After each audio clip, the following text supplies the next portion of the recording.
এই বউগুলোকে পেছন দরজা দিয়ে শুধুমাত্র নাড়াচাড়া দেয়, এদেরকে ওয়াসওয়াসা দেয়। এই বউর মা কথা বলে না কেন? বারবার ওখান থেকে বলে কি আর কতদিন আলাদা হয়ে যা, আরামে খেতে পারবি, অথচ নিজের ছেলেটা আলাদা হতে দেয় না। যেই মহিলা তার মেয়েকে দিয়ে এভাবে পরামর্শ দেয়, এটা মা না, এটা ডাইনি। আর আমার মনে হয় এরকম মহিলা যদি আজ প্যান্ডেলে থাকে, ও এতক্ষণ বরদোয়া আরম্ভ করেছে যে হুজুর মরুক, আমি মরব তাও বলবো, কারণ আপনাকে আমি ভালোবাসি, আমি দেখতে পাচ্ছি আপনি জাহান্নামে যাচ্ছেন, এমনকি আমাকেও ফেলে দিচ্ছেন। আপনার কারণে আজ হাজারো পরিবারে আমি দেখতে পাই তার সন্তান তার মা বাবার হক আদায় করার মন থাকে, তারপরও পারে না। কথা বলে না কেন? মায়ের সঠিক হক আদায় করতে গেলে বোর মন পাওয়া যায় না, আবার বোর মতো কথা চলতে গেলে মা বাবারও মন পাওয়া যায় না। সম্মানিতা মা বোন যারা এখানে বসে আছেন, যারা শ্বশুর শাশুড়ি, তাদেরকে বলছি, আপনি যে মেয়েটা পেয়েছেন এটাকে নিজের মেয়ের মতো যদি মনে করতে না পারেন, আপনার ইবাদত হবে না। কারণ এই মেয়েটা সব কিছু ছেড়ে দিয়ে আপনার পরিবারে এসেছে। আপনি নিজের মেয়ের কত ভুল হয়, দোষ হয়, মাফ করে দেন। আর অন্যের মেয়ে এসেছে, চুন থেকে পান খসলে ছেলের কানে কানে তুলে দেন। আপনি মা, খালি নামাজ পড়া, রোজা রাখা আর কালো বোরকা পরা ইবাদত না। পুত্রবধূকে নিজের মেয়ের মতো উদার মনে ভালোবাসা, এইটাও ইবাদত। এরকম বউ শাশুড়ি কম না বেশি? নেই। কম মানে দুই একটা আছে, ইতিহাসের পাতায় পড়েছি। আশা করছি জয়পুরহাটে এরকম মহিলা তৈরি হবে না। সম্মানিতা মা বোনেরা, কি মনে করেন কোরআন হাদিস কি বোঝেন আমি জানি না। একটা মেয়ে লোক এসেছে আপনার বাড়িতে, তাকে আপনি নিজের মেয়ের মতো মনে না করতে পারেন, ছেলে বিয়ে দিলেন কেন? মনে মনে ভাবে যে ছেলে বিয়ে দিয়ে বৌমা দখল করে নিয়েছে। সব সময় বউকে ভালোবাসে। আরে মা, আপনার দর সেজদায় পড়ে থাকার কথা যে আমার ছেলে অন্তত বৌমা নিয়ে ব্যস্ত আছে, অন্য মেয়ের সাথে লাইন করে না। কথা বলে না কেন? সাহাবী প্রশ্ন করলেন, হে নবী, এই মানুষটাকে যে আপনি বললেন যে জাহান্নামও আল্লাহ দেবে না, কারণ কি? বিশ্ব নবী ওই দিন জানিয়েছিলেন এদের আল্লাহ জাহান্নামে দেবে না একটা কারণে, এই দুনিয়াতে এই মানুষগুলো ইসলাম কায়েমের জন্য আন্দোলন করেছে। জয়পুরহাটবাসী সারা পৃথিবীর মানুষকে জানাচ্ছে, যারা দিন কায়েমের জন্য জমিনে চেষ্টা করেন, আপনার পদ্ধতি ভুল হতে পারে, কিন্তু আপনার মন থেকে ইখলাসের সাথে যদি দিন কায়েমের জন্য চেষ্টা করেন, আপনার আর যাই হোক আপনি জাহান্নামে যাবেন না। কোরআনে কারীমের সূরা সফের ভেতরে দলিল আছে, হাল্লা দুল্লুকুম আলা তিজারাতিন তুনজিকুম মিন আযাবিন আলীম। এমন একটা ব্যবসার কথা বলবো যেটা করলে জাহান্নামে এই যন্ত্রণাদায়ক আযাবে যাওয়া লাগবে না। সেটা হচ্ছে আল্লাহ রাসূলের প্রতি ঈমান আনার পর জান আর মাল দিয়ে এই জমিনে দিন কায়েমের চেষ্টা করা। এই বাংলাদেশে যে ৭৩টা দল আছে, সবচাইতে বেশি ভালোবাসে আল্লাহ কোন দলকে? কোরআনে কারিমে সূরা সফ ৪ নম্বর আয়াতটা পড়েন এবং সূরা মায়েদা ৫৪ নম্বর আয়াতটা পড়েন। রব্বুল আলামিন যদি বানিয়ে বলি, আপনি বাংলা নিয়ে আসেন, ইংরেজি নিয়ে আসেন, উর্দু নিয়ে আসেন, ফার্সি নিয়ে আসেন, যে ভাষা নিয়ে আসবেন আপনাকে আমি দেখাবো। ইন্নাল্লাহা ইউহিব্বুল্লাযীনা ইউকাতিলুনা ফি সাবিলিহি সাফফান কাআন্নাহুম বুনিয়ানুম মারসুস। অবশ্যই আমি আল্লাহ ওই দলকে ভালোবাসি যারা সীসা গলা প্রাচীরের মতো ঐক্যবদ্ধ হয়ে এই জমিনে আল্লাহর দিন কায়েমের জন্য চেষ্টা চালিয়ে যাচ্ছে। আর এই বাংলাদেশে এটা সবচাইতে বেশি চালাচ্ছে জামাত ইসলামী।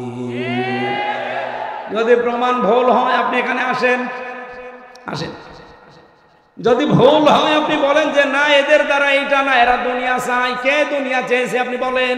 মাওলানা মতিয়ার রহমান নিজামী মন্ত্রী ছিল, দুনিয়া চায়নি। ওনার এখনো ঘর হচ্ছে কাঁচা ঘর, মাটির দেওয়াল, চারিদিকে উপরে টিন। একজন মন্ত্রীর ঘর কাঁচা বাংলাদেশের ইতিহাসে এই প্রথম। এই কথা বললেন না কেন? সাতক্ষীরার মাওলানা রিয়াসাত আলী এমপি ছিল জামাতের, কয়েকবার। এখনো পর্যন্ত তার বাড়িটা এই যে খেজুর গাছের পাতা দিয়ে ঘেরা। অথচ বাংলাদেশে বহু মানুষ আমি দেখি শুধু একবার চেয়ারম্যান হয়, 5 তলা বাড়ি হয়ে যায়। বলেন। সেদিন বাইরের দেশে ছিলাম আমি, এক হোটেলে উঠেছিলাম। ওটা মনে হয় থাইল্যান্ডে না সিঙ্গাপুরে, যে কোনো একটা দেশে হবে, না মালয়েশিয়া। এই দেশগুলোতে যখন ঘুরতে যায়, মাহফিলে যায়, আমারে নিয়ে যায়, হোটেলে তুলে দেয়। হোটেল থেকে নিচে নামলাম, নেমে দেখে 2 জন বসে বসে চা খাচ্ছে আর মুখ নিচু করে আছে। আমি তো হালকা চিনে ফেলেছি যে সালাম দিলাম, আমার সালামের জবাবে তো বলবে যে ওয়ালাইকুম আসসালাম। না, বলছে হুজুর আমরা আগেই পালিয়েছি। আরে ভাই, সালামের জবাব হচ্ছে আমরা আগেই পালিয়েছি। একটা কথা হইলো, বলেন তো ওয়ালাইকুম আসসালাম। বলছেন না। আপনি আগেই পালাইলেন কেন? আপনার না 620টা বাড়ি শুনেছি। আল জাজিরা রিপোর্ট দিয়েছে তার বাড়ি হচ্ছে বাংলাদেশ আর বিশ্বে মিলে 620টা। অথচ লোকটা একটা বাড়িতেও থাকতে পারে না, থাকে হোটেলে।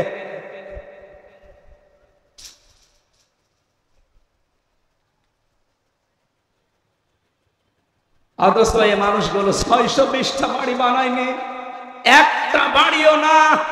মাটির দেওয়া। একজন মন্ত্রী, একজন এমপি, আরে মেম্বার না, চেয়ারম্যান না ইউনিয়ন পরিষদের, উপজেলা চেয়ারম্যান না, মেয়র না, একজন মন্ত্রী। আপনি চিন্তা করতে পারেন? আমি তো কোরআনের সাথে মিলিয়ে দেখছি যে মিলে যায় এদের জীবন। এদের 18টা এমপি ছিল, 1 টাকার দুর্নীতি পায়নি। বাতিলরা চেষ্টা করেনি, অনুবীক্ষণ যন্ত্র লাগিয়ে রেখেছে, 1 টাকাও পায়নি দুর্নীতি। 250-র উপরে উপজেলা চেয়ারম্যান ছিল, 1 টাকা দুর্নীতি পায়নি। 1000-এর উপরে ইউনিয়ন চেয়ারম্যান ছিল, পায়নি। 1500-র উপরে মেম্বার ছিল সারা বাংলাদেশে, 1 টাকা দুর্নীতি পাওয়া যায়নি।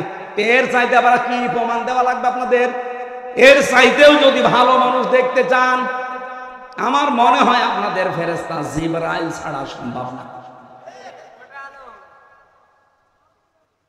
এর চাইতে ভালো মানুষ দেখা সম্ভব না জিবরাইল ফেরেশতা ছাড়া।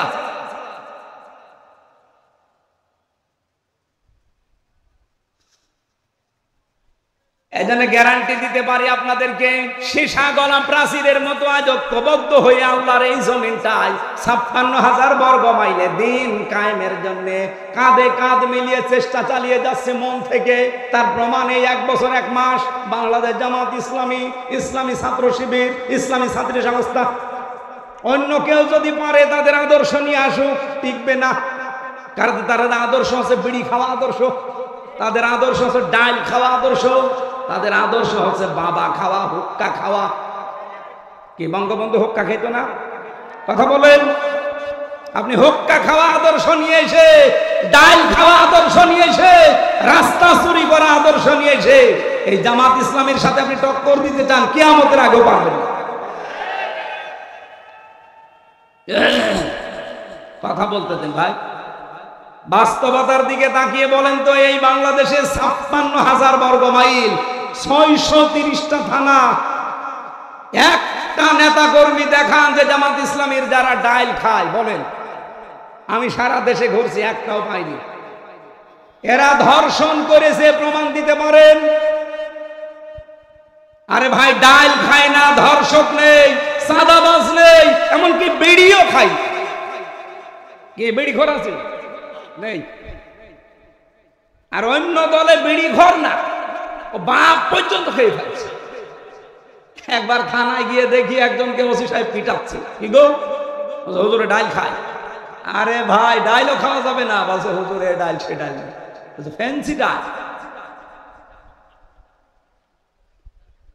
আপনি ডাইল খান, রাস্তা খান। ওই লোকটা আমার ওই দিন বলেছিল কি, সিঙ্গাপুর না মালয়েশিয়াতে, হুজুর ১৪টা কথা বলে দিই, দেশে যেতে পারবো না তো এটা আমরাও জানি। বাস্তবতা হচ্ছে এই দেশটা উপরে উঠতে চায় না, অথচ মালয়েশিয়া ২০০৪ সালের পর থেকে ২১ বছরে তারা দাঁড়িয়ে গেছে। সিঙ্গাপুর ২০ বছরে তারা দাঁড়িয়ে গেছে বিশ্বের মানচিত্রে। যদি 10টা দেশ এখন গণনা করেন, সিঙ্গাপুর একটা। এত উন্নত তারা। রাস্তায় একটা টুকরা পর্যন্ত পাবেন না, মনে হচ্ছে সারা রাস্তা খাবার ঢেলে খাওয়া যায়, এত পরিষ্কার পরিচ্ছন্ন। খাদ্যে কোনো ভেজাল নেই, কোনো দুর্নীতি নেই।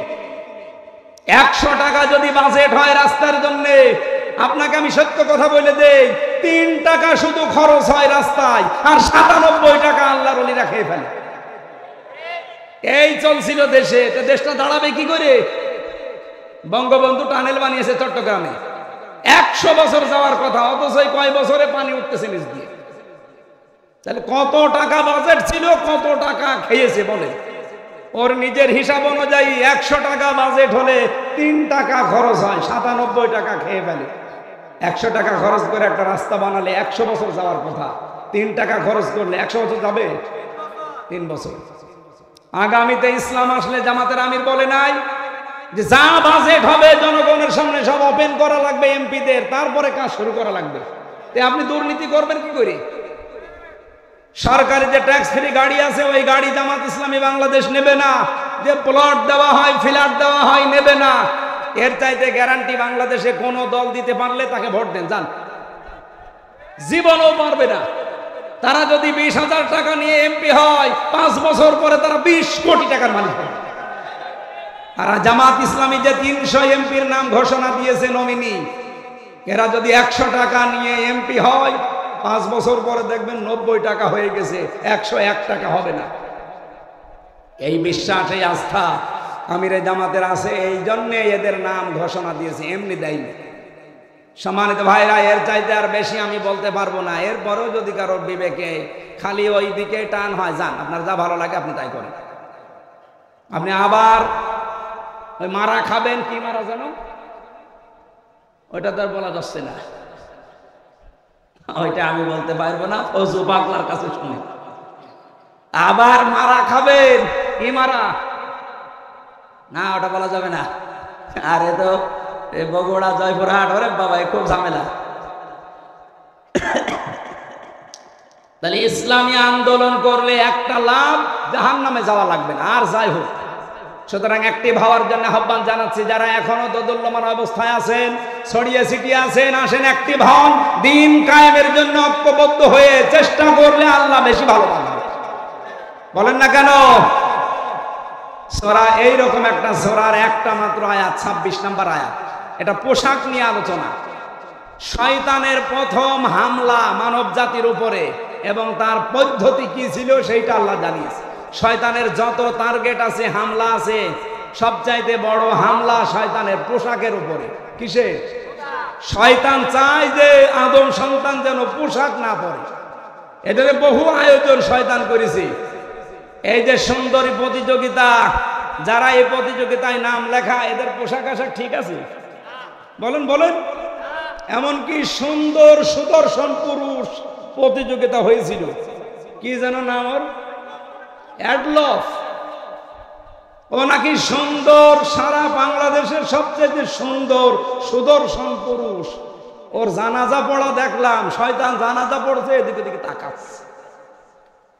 ওর দিকে তাকিয়ে আমার মনে হইলো, ও যদি সবচাইতে সুন্দর যুবক হয়, তা আমি কি? বলে আমি কি?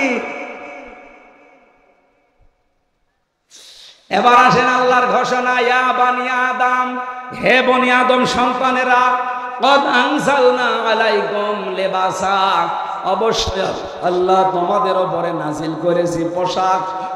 কি করবা এই পোশাক দিয়ে? ইওয়ারি সাওআতিকুম ওয়ারিশা, তোমাদের লজ্জা নিবারণ করবা এবং সৌন্দর্য বৃদ্ধি করার জন্য, বর্ধন করার জন্য আমি আল্লাহ পোশাক দিয়েছি। সুতরাং এখানে আমাদের শিক্ষা হচ্ছে, পোশাকের কাজ আমাদের লজ্জা ঢেকে ফেলা। বহু মানুষ আমরা দেখি এই দেশে পোশাক পরার পরও উলঙ্গ, অর্ধ উলঙ্গ থাকে।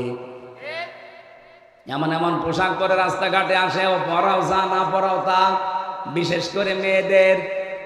কোরআনে কারিমে আল্লাহ মেয়েদের পোশাকটা দিয়েছেন, ইয়া আইয়ুহান নাবিয়্যু কুল লিআজওয়াজিকা ওয়া বানাতিকা ওয়া নিসাইল মুমিনিনা ইউদনিনা আলাইহিন্না মিন জালাবিবিহিন্না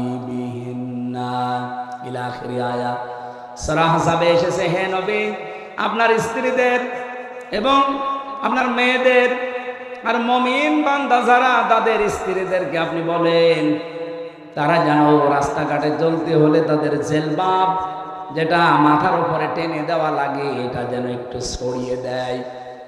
সম্মানিত মা বোনেরা, যখন আপনারা বালেগ হবেন এই সময় থেকে আপনার পোশাকটা, যেহেতু নামাজ আর রোজা ফরজ হয়ে যায়, একজন মেয়ে যখন বালেগা হয়ে যায় তখন মেয়েরা যারা এসেছেন এই মাসলাটা ভালো করে শুনবেন।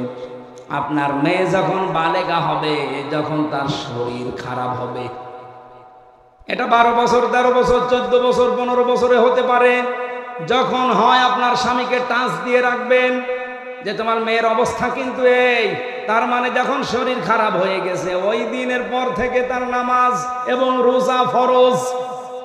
আপনার স্বামী যদি এই বিষয়টা না জেনে তাকে তাকিদ না দেয়, আপনার স্বামীর গুনাহ হবে না, কারণ তো জানি না, এই জন্য তাকে টাচ দিয়ে জানিয়ে রাখবেন। ওই দিনের পর থেকে যতদিন আপনার আন্ডারে থাকবে, বিয়ে না হবে এ পর্যন্ত যেন ফরজ নামাজ ফরজ রোজা বাদ দিতে না পারে। কথা বলেন ঠিক কিনা? কারণ অনেক মেয়ে লোক উদাসীন, কিছু মনে করে না, জানেও না, লজ্জার খাতিরে বলতে চাই না, শেষ পর্যন্ত মেয়ের যে নামাজ ফরজ রোজা ফরজ রাখে না, পড়ে না, কিছু বলে না কথা, সঙ্গে সঙ্গে মা বাবার শুকরিয়া আদায়ের কথা। আনিস করলি ওয়ালি ওয়ালিদাইকা ইলাইয়াল মাসির।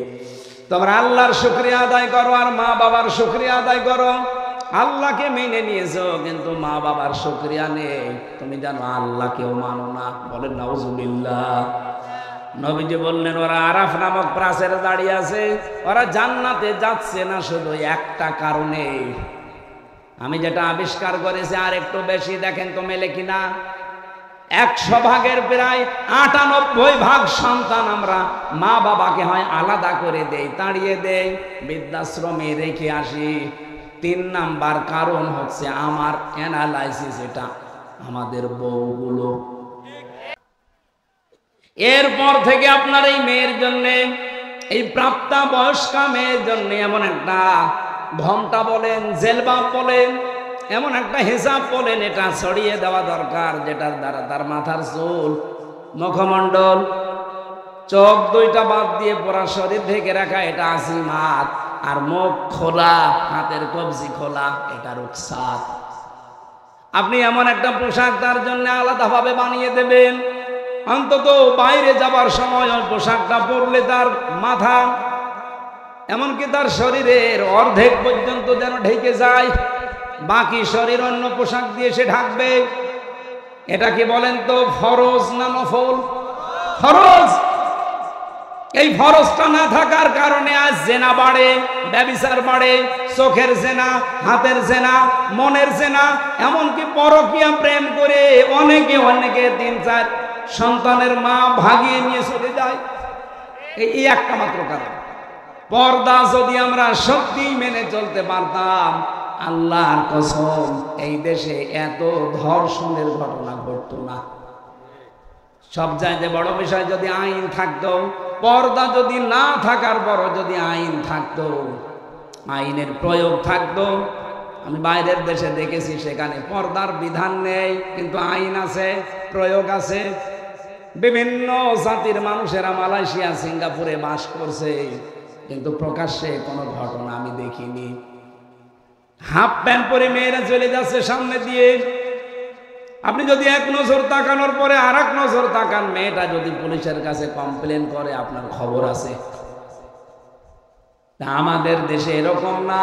এই দেশে যদি সত্যি আইনটাও থাকতো, ইসলাম থাকলে তো সোনায় সোহাগা, যদি আইনটা থাকতো আর প্রয়োগ থাকতো, আমরা যারা ইফতিজিং করি উল্টা পাল্টা কাজে আজ যারা লিপ্ত হয়, ধর্ষণের মতো, ব্যভিচারের মতো, পুরুষ মানুষের আমার মনে হয় স্বপ্ন দোষ বন্ধ হয়ে যেত। এই জন্য আইন সামনে যদি আমরা ইসলাম নিয়ে আসতে পারি, পোশাকের এই আইন, যে যার ধর্ম মতো পোশাক মেনে চলবে। কোরআনে কারিমের যে নির্দেশনা দেওয়া আছে, যতটুকু আছে মেয়েদের উপরে, মুসলিম মেয়েদের উপরে, এটা প্রয়োগ করতে পারলে এর পেট থেকে আপনি দেখবেন আল্লাহওয়ালা সন্তান আল্লাহ উপহার দিচ্ছে। আব্দুল কাদের জেলানি যেই মায়ের পেটে এসেছিল, মায়ের পেট কি খোলা ছিল? বলেন বলেন।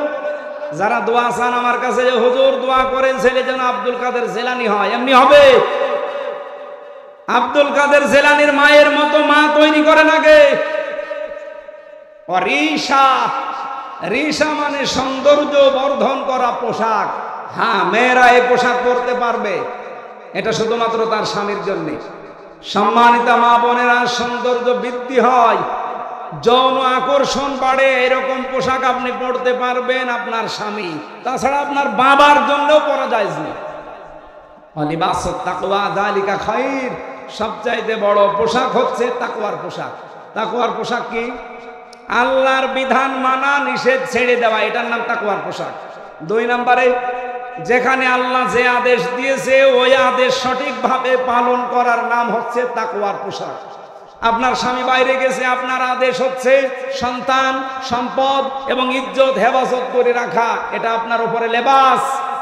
এই লেবাস তাকওয়া হাজারো মহিলা পরিবারে মানতে পারে না।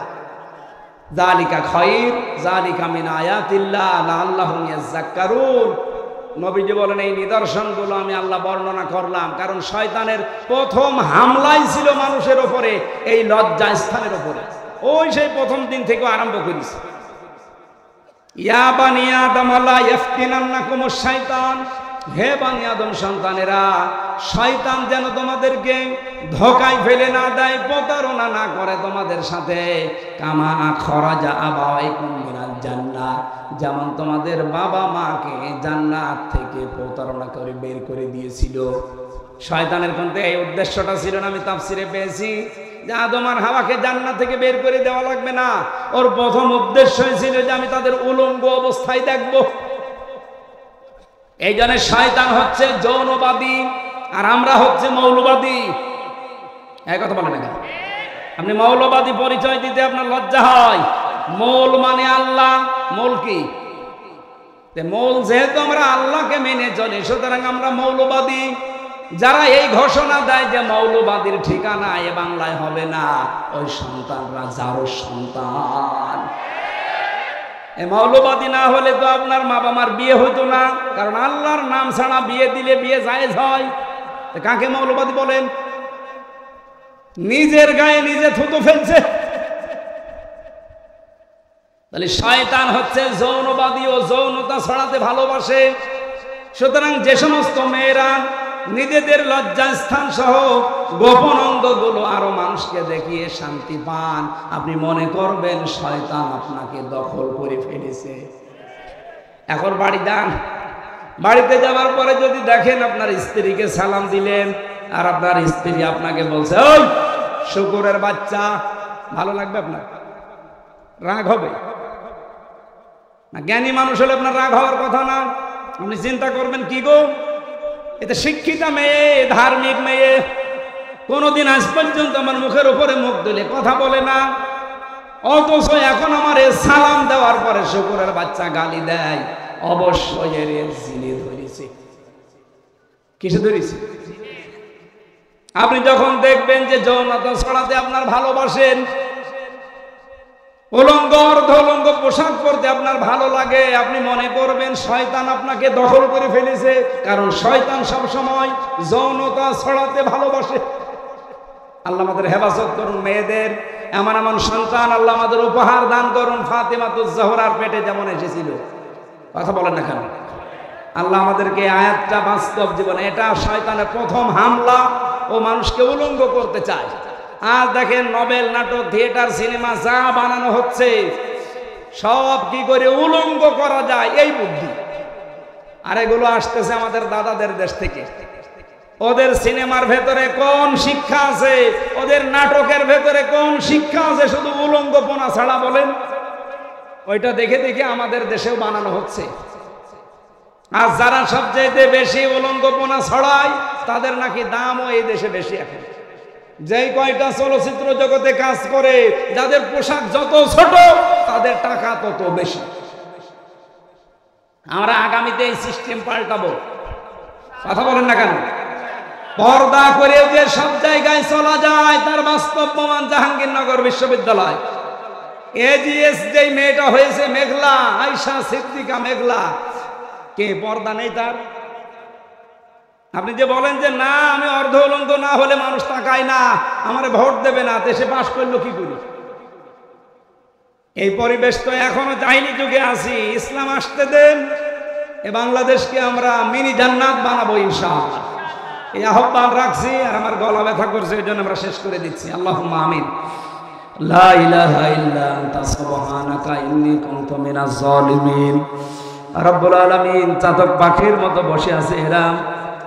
1.5 ঘন্টা কথা বললাম, এরপরও মানুষ যায় না বাড়িতে কোরআন শোনার জন্য। যারা এত পাগল এদেরকে তুমি মাফ করে দাও। এই বিশাল আয়োজন করতে গিয়ে তোমার যে বান্দারা শ্রম দিয়েছে, টাকা দিয়েছে, সম্পদ দিয়েছে, এদেরকে কবুল করে নাও।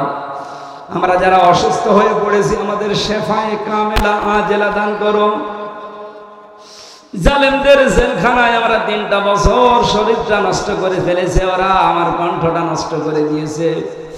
আল্লাহ আমি ভিক্ষা চাই কোরআনের জন্য, আমার কণ্ঠ এবং শরীর আগের অবস্থায় ফিরিয়ে দাও। রব্বুল আলামিন এই দেশটা তুমি আবার কোরআনের হাতে তুলে দাও। সারা জীবনের মোনাজাত আমার চর্ম চোখে